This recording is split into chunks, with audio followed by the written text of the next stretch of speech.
I've never done it before. Oh, recording in progress. So it's recording. I don't know where to find the recording afterward, but it's recording. So hopefully this will work. I've never done it before. Well, do you know, it's good experience for me to see if it does work, and then we can go from there. If not, I can just take loose notes about what we're talking about, and it might be easier if I just pop up a sort of simplistic answers to the questions. Yeah. What do you think? Yeah? Yeah, sounds good. Yeah, Okay. and if you have any questions, I can always answer them or write them up or whatever, but it's good to talk to you anyway. I'm sorry about all the buffering. It's really good to talk to you too. And, you know, it was so lovely when I got to meet Amy, Christine Parker, and, you know, we connected on Instagram. I saw somebody had posted about Flight 171, and I was like, oh, this book looks brilliant, because I love horror and I'm writing horror just now. So I was like, this might be a good comparative title for me. So I connected with her, she sent it, we chatted, and she just told me how lovely you were. And then I noticed that you were an author, and I was like, oh, Disappeared, this book looks amazing. And then I saw the vampire books, and I was like, okay, how have I not known about these books? So it's lovely how you see the sequence of events when you connect with someone. I really, really like that. And it's lovely to connect. So thank you for agreeing to come on. I'm so sorry it didn't work on Instagram, but it doesn't usually happen. Usually the buffering, sometimes occasionally it happens, but usually fixes itself. But tonight, for some reason, it just wasn't playing well. Yeah, it happens, and you never know. Everything's clear in the sky here, but and I did it up in my office, which has the strongest internet, so I don't think it's on my end, but we have like storms up in the northern part of the country, and you never know what's playing havoc on anything these days. So True. Yeah. True. So if this is going to go, if it's going to go live, or we'll be able to stream the video, or I see the problem as well is I don't actually know if I can then upload it through Instagram. I don't know if I'll be able to do that. I was thinking in my head that seems like a viable option, but I'm not sure if it's going to work. So I'm just going to go with the assumption that it's probably not going to work.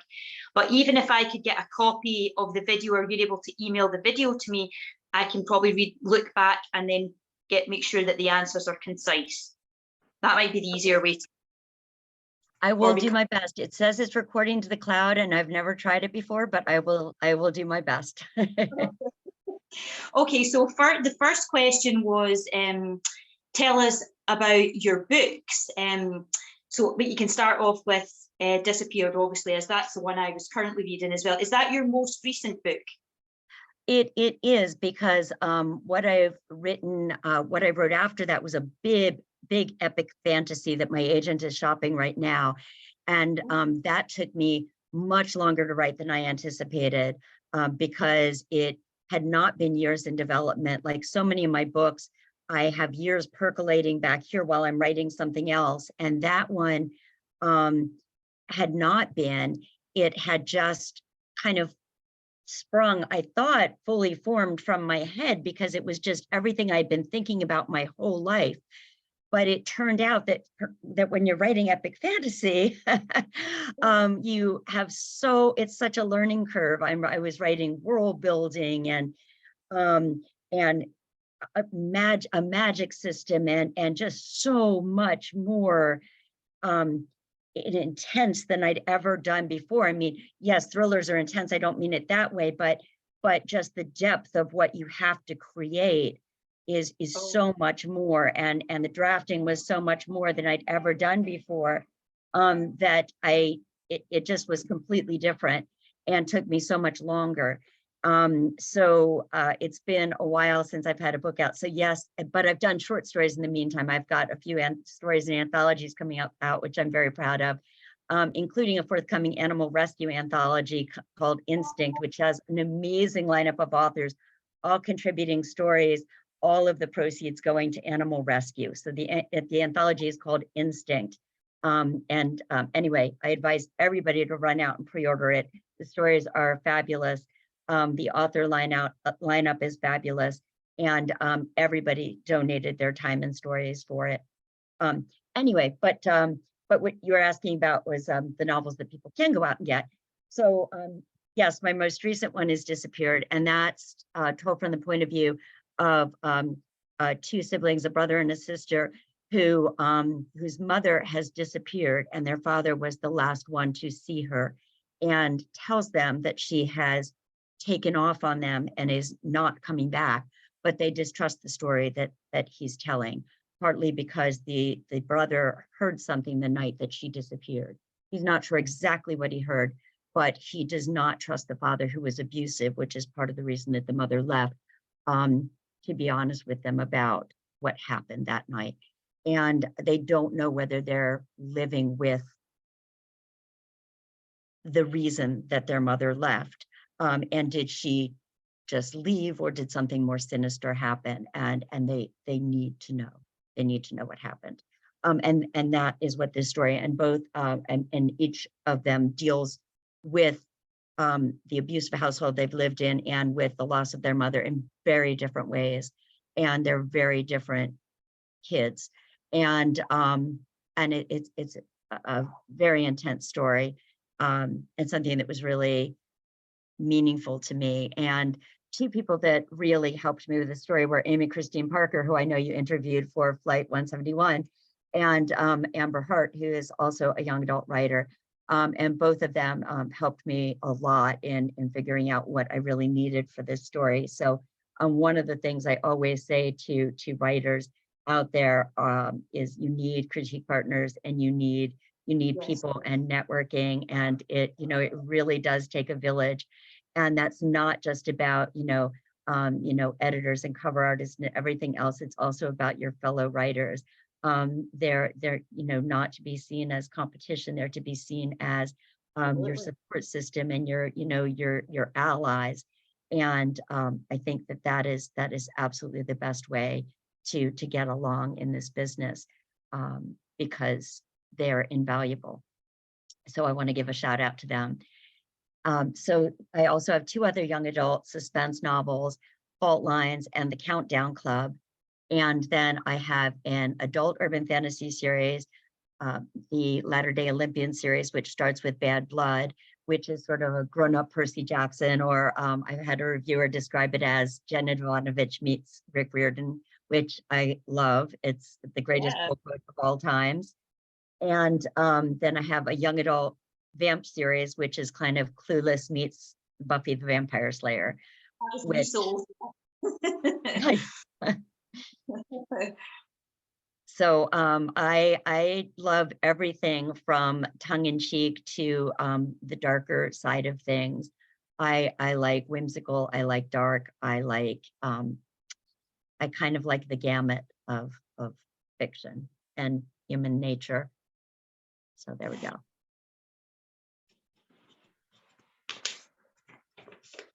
Brilliant. I think it's so good to have such an eclectic taste, because it means that you literally could enjoy any book, and I think that just makes life all the more fun if you can have quite a widespread taste, which is good. And I think if you can write like that, I feel everything that you're saying is completely resonating with me, just personally as a writer. The fantasy side of things, what you're writing just now, your epic fantasy, I started with my fantasy, which is getting published this year, and I went on to write horror. So the horror is the book that I mentioned to you when we were messaging a few weeks ago. So that's the book that's in question at the moment, going forward to agents, etc. And for me, it just fell off my page. I just was writing. There wasn't much thought that went into it. The storyline was there in my head and I got it down. But I don't know how many draft edits I've done of my fantasy, the first one that's coming out. I mean, it was, when they say blood, sweat and tears, it really is like that, because when you're creating a new magic system and you're having to do you've got several different characters and you're watching all of their storylines and the plot holes. It's just so difficult to make sure that there's no plot holes. So I feel like when you said that, I was like, oh, this is just so much is resonating here with me in regard to that. And I think that I hope people do get to watch this video, because I think it's great to see you as not only an author, but you're an agent as well. So you've got the author agent sides in your world, which to me is mind blowing in itself. And to know that you're still facing the same vulnerabilities that other writers are facing, I think it will be really inspiring for people to hear that and to see that. So hopefully, fingers crossed, we'll get the video out there and people will be able to hear our chat. So tell us a little bit about your actual writing process itself. Do you do you plot, or are you a pantser? And tell us about your sort of how you edit and things like that as well. I'm always so interested to hear that. When I wrote the urban fantasies, I was much more of a pantser. I had a general idea, but I let the characters drag me along a little bit more. I would kind of plot about 3 chapters at a time. And by the time I got to the end of those chapters, I would plot 3 more chapters. And I kind of knew where I wanted to go, but it was a general thing, and it was a very organic thing. And then when I moved to the thrillers, the young adult suspense, I needed to plot a lot more because it's suspense and it's mystery, and you need to have suspects and clues. And I started trying to create a murder board, which I know sounds so dark. You say murder board, and immediately, of course, your mind goes dark places. And you kind of need to do that because you need to have motives and again, clues and red herrings and things like that. And that somewhat worked for me, but I'm never going to be a true plotter. I'm always going to be at best a plotzer, which is a combination of a plotter and a pantser, because my characters keep wanting to do what they want to do, and they don't really want me to listen to them. I think they don't want to listen to me, rather. I think sometimes if you talk to writers long enough, you get the idea that we're all a little mad, and yeah. And I know that I sound like that a lot because my characters seem sometimes realer to me than real people, because I spend more time with them, I think, than any other human being in my life than my husband. And they talk in my head at odd times. One of my characters even had her own blog for a while. That was Gina from the Vamp series, the young adult Vamp series. She gave fashion tips and things like that because she was a fashionista, and I couldn't shut her up. She would go shopping with me and she'd be in my head like, oh, you're not going to wear that, are you? But anyway, I just, so they would do their own thing. And so sometimes I'd be writing a mystery even, and even up until the end, I'd be like, I don't know. I thought he was going to do it, but maybe he doesn't. Maybe this character does it. So, and I think to an extent that was good, because I think maybe to an extent I kept the reader guessing because I was keeping myself guessing, because I didn't want it to be too obvious. And so I kept kind of changing my mind because I kept going, well, I don't know, is it too obvious? Maybe I should make it him. And so I would put more clues in, or I would do this, or I would, I don't know. I felt like I was being nimble and the story was being nimble, and I never locked it in stone because I just didn't want to. I like the journey. I like the journey as a reader, but I think I like the journey as a writer too. And I think it's just my process. Some people have to lock it in, have to know where they're going, and even for them, it shifts on them as they write. But it just doesn't work for me. I have to have some mystery to my own journey, and even if I didn't, my characters wouldn't behave. Yeah. So I'm a plotzer now. Yeah, I totally, again, resonate with that 100%. I think sometimes you change the way you do it when with each different book as well. I know that I do.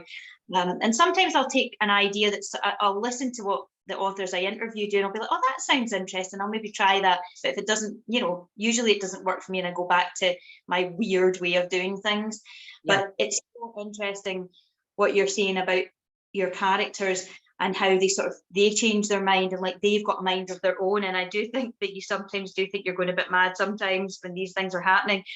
But like I've got like a situation in my work in progress, it's almost finished, and I've made a decision about a character, and it's only just came to me before I was speaking to you there, and I was like, yeah, nobody's going to see that coming, because I didn't, because that wasn't the way that I had originally intended the ending. So if anyone's watching this, please forget that I said that if you read my book later. But the great thing too as an author is sometimes you do something and you're like, oh, but look, I set that up. Like I set that up. I didn't even know I wanted to do it, but yet I set that up like, 6 chapters ago. And so it's, sometimes I think our back brain is just like, we sort of know, but we sort of don't. And so I don't know. It seems like there's almost a magic at work. There's a magic to this creation. And I think that's what is so special. It's our own kind of magic in the world. And I think that is why we do it on the hard days or on the whatever. It's because it's so phenomenal. And those epiphanies are the most exciting thing in the world. Oh, most definitely. Most definitely. I think being a writer and being able to write, from your heart, and it's obviously a dream come true as well, but there's a beauty in it, because it's as you say, it's a creation, and you can really do whatever you want with it, and if things change, that's also okay, because you've got nobody to turn around and say to you, well, you can't do that, or give you, it's like, a boss at work, for example. I know it's different if you've got a writing critique partner, but in general, with the way that your story is going, you're the one that's making the decision on that. And it's almost like you've got control of it, which is a good thing, because sometimes in life we don't have control of many things, but to be able to have control in your writing, I think is a very cathartic thing as a writer, to have that. And I love that aspect of writing. So in your characters, just being able to create these amazing people, or people that annoy you, people that make you happy, and all the different emotions that you feel and go along with it. Yeah, it's such a wonderful thing. I love it. And I love other people saying that as well, and just you feel as if you just connect with all these writers all over the world, because you know what you're going through and what each other is feeling. And I think it's something that it's a shared connection, isn't it? Yeah, and sometimes I think only another writer or can understand you, especially when you're talking about the voices in your head and everything else, or somebody who lives with a writer, but they, I don't think, understand quite as deeply. I think people who live with writers can identify with other people who live with writers, and they can nod at each other and go, oh yeah, we know that look, or we know how that goes. Absolutely. If the husbands were to talk to each other, they would be, or partners to talk to each other, they would be like, yeah, I get what you're saying. Definitely. So tell us a little bit about your writing itself. What came first? You being an agent or being a writer, or have you kind of always wanted to be a writer from a young age?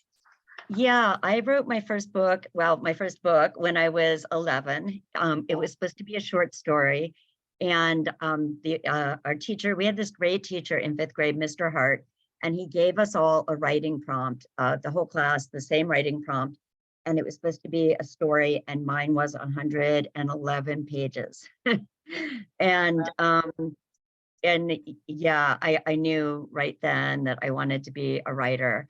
And I submitted my first novel to a publisher at age 15.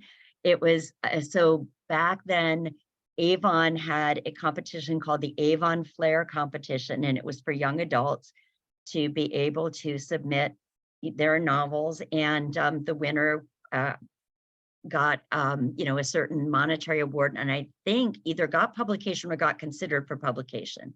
And I did not win. I had a long journey to go, but I did. I submitted my first novel at 15, and then I didn't submit again until I submitted a few short stories, but I didn't submit a novel again until I wouldn't reject me. I knew that I had a way to go, and I joined a writers group, and I learned and I honed my craft and things like that. And I you know, and then I became an agent after I got out of college. I graduated college early, and I got into publishing at 20. Was I still 21? I was 21. I got into college at 20. I mean, I got into publishing at 21. And anyway, and I started as an assistant at a literary agency. And then basically I didn't submit until I wouldn't reject me. And then I submitted under a pseudonym because I didn't want to have anybody judge me based on the fact that I was in publishing or who I was or whatever. And I ended up, my very first novel came out under a pseudonym from a small press. And it was a romantic comedy. And I got the rights back years ago, and I reread it to see if I wanted to re-release it, you know, some pub re-release it. And I decided that it can stay in obscurity. You grow as a writer, and I've grown, and I don't think anybody needs to see it. But on the other hand, there, you know, obviously, there are people who enjoyed it, and I'm so glad that there were, and it makes my heart happy. And I love romantic comedy to this day. I just think that it wasn't my best work. That maybe I'll go back and redo it with where I am now as a writer at some point. But I'm so glad for that experience. But I didn't again until I could, you know. But then also, then I started writing the Vamp series, and I got an agent, and she convinced me to be me, because it was very hard to promote as somebody other than me. And I also felt that it was odd to be skulking around authors boards under a different name. It felt disingenuous. It felt, I don't know, it just didn't feel like me. And that's not me. I've always been very much who I am. And you know, if I ever need to use another name, I'm sure it'll be an open secret or whatever, but it just didn't feel me. So everything else since has been under my own name. Oh, that's good. And that's interesting. I spoke to another agent a little while ago. I did a meet the agent call with them, and they were telling me about, you know, very, very similar to you with their experience as, because they're also an author, and they did the same thing. They wrote under a pseudonym as well, because they didn't want to be, you know, you didn't want anyone else to think that they had got an agent because they're an agent. So Right. I thought that was really genuine and fair. And I really understand why you would do that as well. So, but I'm glad that you got an agent and that your books are out there in the world. I have got the first 2 vampire books on my Kindle, so they will be getting read this year, because in my opinion, there are just not enough vampire books in the world. I will literally read anything. My favorite TV show is and always will be Buffy the Vampire Slayer. I have never changed from that. Nothing has swayed me, not yet anyway, and I very much doubt that it ever will in my life. But yeah, so if anything's compared to Buffy, I write it down and I put it on my list of books to read, so I can't wait to read it as well. Oh, I hope you like it. It's sort of like if Cordelia had become a vampire. So my main character is very much, you know, all about the hair and the makeup and everything. And then I take away her ability to, you know, see herself in the mirror. And all of a sudden she's got no way to fix her hair and makeup, no tanning options, you know, ruins her manicure, digging her own way out of the grave. And I had fun torturing the popular girl. Yeah. For a Really, while. it really does sound right up my street. I really, really like the sound of it. So tell us a little bit about authors that inspire you. What kind of books do you read yourself? I read everything. I read voraciously. So I grew up a severe asthmatic, and I was not running around with the other kids. I was allergic to nature. So I was in reading everything I could get my hands on. So I read everything from my mother's shelves, my father's shelves, my grandmother's shelves. I mean, I read 3 books a day for a while. Like I love books, and I was having my adventures via everybody else out there.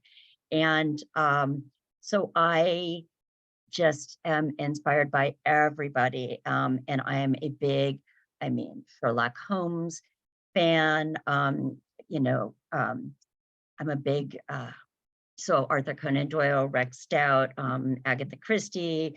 I'm a big fan of all the Gothic romance writers, you know, Victoria Holt and Phyllis Whitney and Madeline Brent. And I'm a big fan of, oh my goodness, I mean,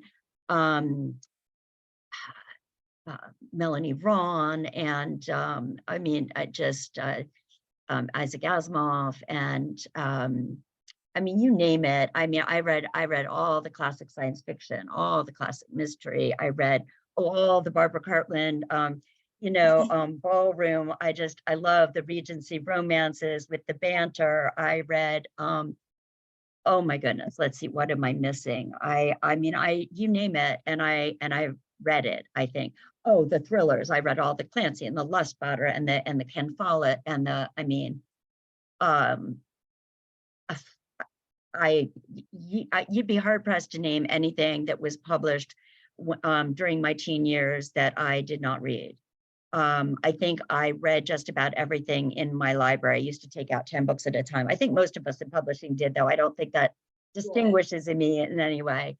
But that's, you know, and as far as writers who inspire me, Rachel Kane, who's one of my clients, full disclosure, well, unfortunately, she left us a few years ago due to cancer, but has always been one of my big inspirations, because not only was she just tremendously fast writer, but she wrote quickly and amazingly. If I tried to write as quickly as she did, I would just fall down on the job. It would be terrible, terrible, terrible, terrible. But she also always was just thoughtful toward others and amazing and helpful and generous, and just always was my inspiration. And her assistant and I just always talk about our sort of mantra going forward is, what would rocks do? Her real name is Roxanne. What would rocks do? And that's just kind of our sort of words to live by. So, you know, talking about somebody inspires me as an author and a person would be, you know, Rachel Kane. So, you know, there we go. Putting her name down so that I can check out her books as well. That sounds lovely. And I love the Great Library series is just a wonderful, tremendous series. So I definitely recommend that, especially if you like, you know, dark academia and academia books in general. It was like, what if the Library of Alexandria had not burned down, but had become kind of had become a power in itself, and you know, and had kind of a stranglehold on knowledge. And what if the book and knowledge was more important than individual people? And it's just, oh, it's so good. It's so good. And it follows these kids who are being trained to be part of the library. But these particular kids are like, one comes from a book smuggling family, and his family has gotten him in to potentially funnel books to them, which is extremely dangerous and punishable by like death. And I cannot possibly do it justice telling you about it. You've got to read it. It's a wonderful series and diverse and just wonderful. I've marked it down. I will definitely go and have a look at that for sure. I love to have a good recommendation, especially if it's an author I have never read before. For me, it's like there's not enough hours in the day to read as many books as I would like to read. And I really love to have more time reading, but I definitely have had more of a reading sprint in the last kind of 4 or 5 months, and it really makes your writing so much better if you're reading at the same time. And that's something I've definitely noticed. So yeah, that's great. I'll take note of that. That's amazing. So tell us, this is going to be a hard question for you since you've read so many books. Oh, I also wanted to quickly ask, would you say that you veer more towards commercial fiction or literary fiction as a reader? I veer more toward commercial. As some of the work that I represent veers a little into literary, but mostly I veer toward commercial fiction. That's it. I'm the same. If I had to choose, that would be my choice. So if you were stuck in a desert island, you are only allowed to bring a standalone book and a series of novels, but you can get away with the series of novels and some kinds of technicalities. So I'll let you use your wisdom of all your books that you've read and tell me what you think you would take with you for company. I saw that you were going to ask me that question. I'm like, no, I can't. Okay, so if I have to limit it to one standalone book, I don't even know that I could do it, but I was thinking, can I limit it to, okay, so there's a standalone book that I haven't read yet, but I know I'm going to love, but it's this thick, and I represent like 43 authors, and I write, and I do all these other things. I haven't read it yet, and I've been wanting to. So I think I would finally take Jonathan Strange and Mr. Norrell by Susanna Clarke with me, because I know I'm going to love it. And it's this thick, so it would take me a while, and then I could reread and reread it and reread it, because I know I'm going to love it, because it's like everything I love, but I haven't read it yet. But if it's a book that I know, I already know I love and read, and it's just one, I don't know. I can't. Oh no, I do know. Wait. Okay, 10,000 Doors of January by Alex E. Harrow. There we go. 10,000 Doors of January. Okay, I got it. Just came to me. Okay. Okay, series. Oh my goodness, there's so many amazing series out there. I know, and that's so hard. I know. What if I pick it? I can't. Plus, all my authors write series, and I can't pick one author over another. I can't. That is not fair. I want all the series, all of them. Right, you're not allowed to choose any of your authors. It has to be out with your authors that you have on your basis.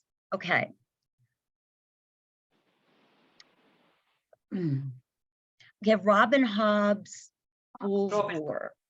No, Fool's, which the Assassin's Apprentice series. But they're related to the other ones. So I could take all of the ones that are in that world, right? If there's any crossover action at all, I'll allow it. Okay, then Robin Hobb's Assassin's Apprentice series and everything that's set in that world. Okay, because I haven't read the other ones around it yet because of time, but I loved her Assassin series. I just loved. Good. And that will definitely keep you going for a while. And obviously, if you've got a big series like that, you can just start again when you finish. So it's all good. Okay, that's good. I'm comfortable that you would be content for quite a while there on your island. So that's good. Tell me about, like, so you mentioned, I always like to find out what's happening next for the authors I interview. Is it your fantasy series that's coming next? Well, so my agent is marketing the epic fantasy series, so we're still waiting on that one. And in the meantime, I'm working on a different standalone fantasy that is it's loosely based on an old folk tale, but I've chosen to set it in Renaissance Italy, and it's about a couple that runs a vineyard but can't have children of their own, and they're the last of the line on the vineyard. And they appeal to Bacchus after their other prayers fail them. And Bacchus agrees to grant them children, but under certain conditions. And as the twins grow, so the girl is as glittering and golden as their white varietals, and the boy is as hale and as hardy and red and as ruddy as their red varietals. Anyway, their rivalry with a neighboring vineyard family and their strange natures become apparent, and they get caught up in a witch hunt, which catches up the rest of the town. And pretty soon there is no standing by and not choosing sides. So this all takes place in Renaissance Italy, out in Tuscany. And I've been to Italy, but my husband and I are going to Tuscany in May to double check some of my research and to add some local color and things like that. Oh, that sounds really good. I got goosebumps there when you were talking about that. It sounds so different from anything that I've heard of, and that's amazing in itself. Just very, very unique to you. So I am literally going to be following your journey, and I'm going to be working my way through your books. I might take a while because it does take me a while to get through books, but I am definitely seeing that challenge and I accept that challenge. So I'm really looking forward to it. It's been so lovely to speak to you. And I just think I've had an idea of how we can make this work. I think I'll be able to upload this to my YouTube channel. And that will definitely work if it's a Zoom call, I think. And then if it doesn't then upload to Instagram, what I'll do is I'll put the YouTube link on my stories, and I'll put the grid up and tell people to check my YouTube. So either way, I think people will definitely get a chance to see the actual video itself. But before we finish off for tonight, can you leave us with some of your wisdom and advice for any aspiring authors out there? Absolutely. I would say absolutely to persevere. That is the biggest thing. Your journey only ends when you decide it's over. It takes a while, and you will probably not, you might, some authors do it, you will probably not get your first novel published. It will probably be a learning experience. You may end up going back to it after years when you've learned some things, but persevere. And every writers group you work with, every critique partner you work with, you will learn something from. It won't necessarily take every piece of advice to heart. You've got to run it past your inner editor, see if it makes sense to you, but you will learn from them. And every editor you work with, you will learn from, and you will find that you will get their voices in your head, and you will get better and better everything you do. And you will always have a path. And that's one of the great things these days, is that it doesn't necessarily need to be a major publisher. It could be a smaller press, it could be self-publishing. But remember that whatever you do, you're building a track record. So don't publish before you're ready. Don't be in such a rush that you don't go through the process of honing your craft and learning your craft. So don't be afraid to put that first manuscript away, or that second, or that third, or however many it takes to really get where it is that you need to go and learn what it is that you need to learn. And one of the best ways to learn too, not just getting feedback on your own work, but look at the writers who you respect and find out what makes it work. And if there's something that you hear from your critique partners again and again, whether it's characters or whether it's plotting or pacing, go to the writers that you respect and look particularly at their plotting or pacing. What are their beats? And you know, how fast are their chapters? And and how do they keep things moving along? Or what makes you identify with their characters or care about their characters?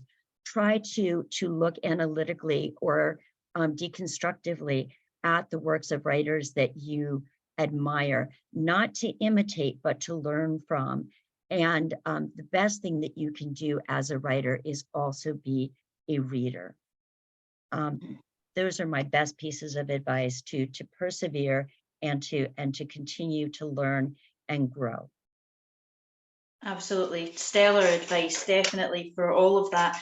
And I think that a lot of people, they do have a book in them, but I think that they don't realize until you're far down the line that you go back and you think about how terrible your first book was, or the first draft of your first book was, and you were like, what was I thinking? Because at the time when you're so happy that you've achieved that goal to finish a book, and at the time, even when I think back to it myself, I think I remember thinking, oh, I love my book, oh, it's so good, and then I'm so embarrassed that I actually gave that to people to read at the beginning, and it's the amount of draft edits it's taken to get it to where it's got now is just beyond me. But the learning, like for me as a writer, I taught myself how to write. I never did a degree in English. I never did anything like that, but I read articles, I read books, I took notes. I really, really, really worked hard to hone my craft over the last 4 years,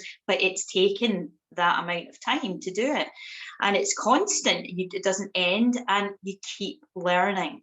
So I think that if people actually know that going in, I think it probably would make it easier when they're writing their first book to know that not to expect too much of themselves, but to get it down and then to work hard. So thank you so much for sharing all of your journey and your advice tonight. I've really enjoyed chatting with you. It's been lovely. Oh, thank you. I enjoyed chatting with you too. And thank you so much for having me on. Oh, it's an absolute pleasure. And I'll get it loaded up, and I'll give you a wee message later on once everything's a go. So if you can try and send the video to me by email, I should be able to take it from there and pop it all up on my Instagram. Here's hoping. Okay, Well, will do. and keep in touch. Please keep in touch with any book news that you've got yourself, so that I can put it up in my stories and share for you, and certainly be in line to buy copies for myself as well. So keep in touch. Okay, will do. You too. All right. Thank you so much. All right, bye-bye. How do I? I know that's what I'm trying to figure